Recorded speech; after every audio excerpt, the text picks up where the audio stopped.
Tuesday, July 16th. Our research organization was on the front page of the Princeton Bugle again. There were pictures of all the people gathered around our oil well and an article about our striking oil and then finding out that we didn't have any oil well after all. The heading said, "Great Oil Strike Proves Strikeout." I don't think much of either the headline or the article, and the next time I see Mr. Sylvester, I'm going to tell him so. Research is serious, dignified business, and it doesn't do you any good to have a newspaper article sort of poking fun at you. There is a long account about how Midge was a dowser and could locate both oil and water. There was a picture of her holding a dowsing rod. She was pleased as can be with both her picture and the article, and said that any publicity is always good publicity, but I don't agree.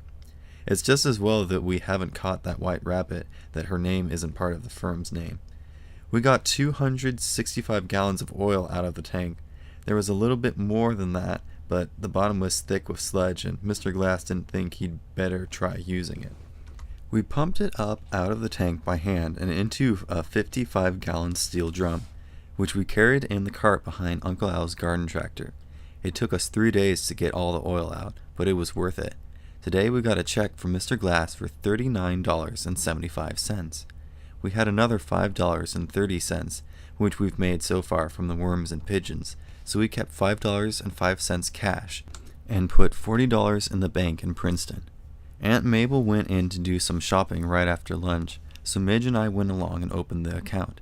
I wanted to put it in an account under the firm name, but this caused a lot of complications, and finally Aunt Mabel, after talking it over with some men, suggested that we open 2 separate accounts under each of our names and divide up the money.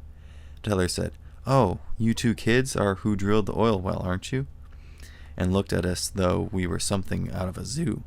I don't know why he should have, because if any town is full of odd-looking people and freaks, it's Princeton, New Jersey. My father was at the consular office in Paris before we went to Nepal, and I thought I saw some odd-looking people there.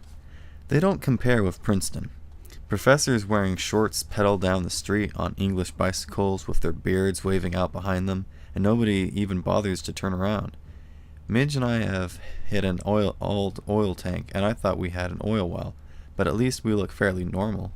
As a matter of fact, that bank teller doesn't look too bright.